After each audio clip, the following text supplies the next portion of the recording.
Well, past performance may not be indicative of future results. Well, if you've ever looked at a prospective or received investment advice, you would have seen that warning that's required by securities regulators. Yet Brad Simpson, who's still here with me, Chief Wealth Strategist at TD Wealth, says the number one question he hears from investors is, has that worked in the past? And you were alluding to this before, but we are seeing a shift, that fork in the road. Tell me a bit about, I don't know, maybe what was the case and why that may not be the case in the future. Yeah, sure. I mean, first and foremost, we have a whole industry built on asking that question. Right? Yeah. What's happened in the past? Let's measure. Let's look at that, and then invest according to it. We have gone through an extraordinary time. You know, the last 10 years. Think about this. 10 years ago, almost to tonight, you would be sitting here, and this would all be about the market. It's just continuing to fall apart, and what are we going to do? And the world economy's come to an end. Mm-hmm. And we've implemented measures, monetary measures that have never been tried before, and it was just, well, let's try it. I mean, it's so bad. Let's just give it the medicine and let's see what happens. And you know, the net result is that first and foremost, the outcome has been pretty good. Right? So far. Yeah, so far, right? We've drove interest rates down, which has led to multiple expansion for the S&P 500 and other global markets. And you know, for investors, as interest rates went down, value of the bonds went up. Money leaves the bonds, it goes into the stocks, it goes up. And oh, by the way, every time you were worried about something wrong would happen, you just said, well, that's okay, the Federal Reserve Board will fix it. So we've had absolutely no volatility. And so if you look at that and drew that and said, well, those are your major inputs, then you throw in, you know, a nice, healthy, world of free trade and this incredible digital economy. Yeah. I call it digital 2.0 or whatever you want to call it. And it's all cylinders, right? yeah. Right. So, you know, you got 5 things making the world absolutely work in the perfect way. And I would suggest that if you say, okay, now I'm going to build my investment strategy, I'm not so sure. We might have one of those as an input that works really well, but I'm not so sure you're going to have all 5. Yeah. So if those were the 5 that stirred the drink, if you will, it's really hard to say I'm going to move into an environment that's going to look like that. So if I'm in a different environment. Yeah. That I'm going to have to do something a different way.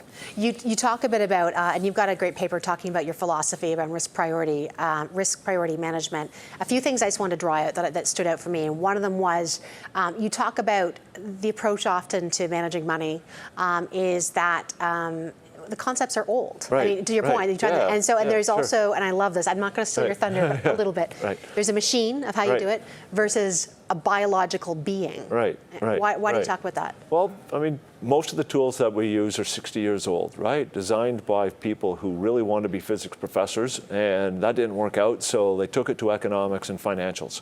And the net result is that they created a world that was like a machine. But the world isn't a machine. It's made up of these biological organisms like you and I, and we make decisions, and we adapt and we change. And the perfect example of that is 10 years ago, when the world was falling apart, we just didn't say, oh, gee, that's too bad. Mm-hmm. No, we had a central bank in the United States step in and say, we can make adjustments. We can try new things. We can adapt to the reality of the world as around us. Which is what biology does, right? It's evolution. Exactly. Yeah. And markets are like that. Mm-hmm. And so I think that you know, one of our key tenets to our investment philosophy is one needs to innovate and look forward, right? And so for us, that's a key tenet. So for us, gone are the days where you can take the last 10 years of data and extrapolate forward and make your decisions. We're going to have to make decisions through the windshield. Okay, so it's evolutionary, number one. Number two, as you mentioned, there's people in it. So there's human behavior. Right, and last time I checked, I mean, we're not completely rational. Yeah, think about it in this way, how difficult that is. You know, you walk around in your day-to-day, and after a while you get used to interest rates are always going down, equity markets are always going up, and it surrounds you. And you know, you pull out a new phone, you drive in a new electric car, and boy, we're in the middle of this incredible technical digital age. Well, then that leads to a conclusion that this is always the way it's going to be. And then kicks in all these incredible biases, right? So you're surrounded by that, so all of a sudden your recency bias kicks in. It's always like this. And then if it's always like this, and I'm experiencing, your overconfidence bias kicks in. I can really make good decisions because I've learned and I've lived within this. And as that happens, what the net result is that we don't really make decisions based on the world around us. Our perceived world around us. And when we really should be making decisions about where we're going to be going to next. The one thing that this all kind of drives towards, and I know this is your passion, is you talk about managing risk, and I think we got a chart here. I'm not sure how well it's going to show on camera, but the idea that 60-40s, the traditional, bonds weren't risky and equities were, and I think what you're showing here is that there's risk that is maybe more correlated than perhaps you think it is in portfolios. Right. I look at the chart on the left is the traditional stock and bond portfolio that we always see. It's neat, it's tidy, it must be diversified because they're different colors. Yeah. We open it up with a can opener. We look at the inside. We consider the DNA. And look at today. Today. We're talking about stocks and bonds going down. Well, my way, what this chart would show is that inside a portfolio, that you can have equity risk, you can have interest rate risk and volatility risk, all intertwined with one another and interacting with one another. Mm-hmm. And that's what drives portfolios, not the surface. These pretty colors on the outside I always say, are kind of like alchemy, right? And you got to be more scientific with this and dig on the insides.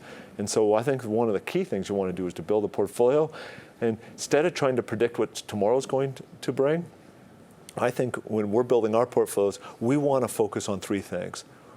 We want to manage interest rate risk. We want to manage volatility risk, and we want to manage interest rate and credit risk. And if we do those four things, boy, you're going to have a portfolio, I think, that is really well diversified. And also something probably super important again at this kind of turning point where we are. Yeah, right, and I think that's the message for right now.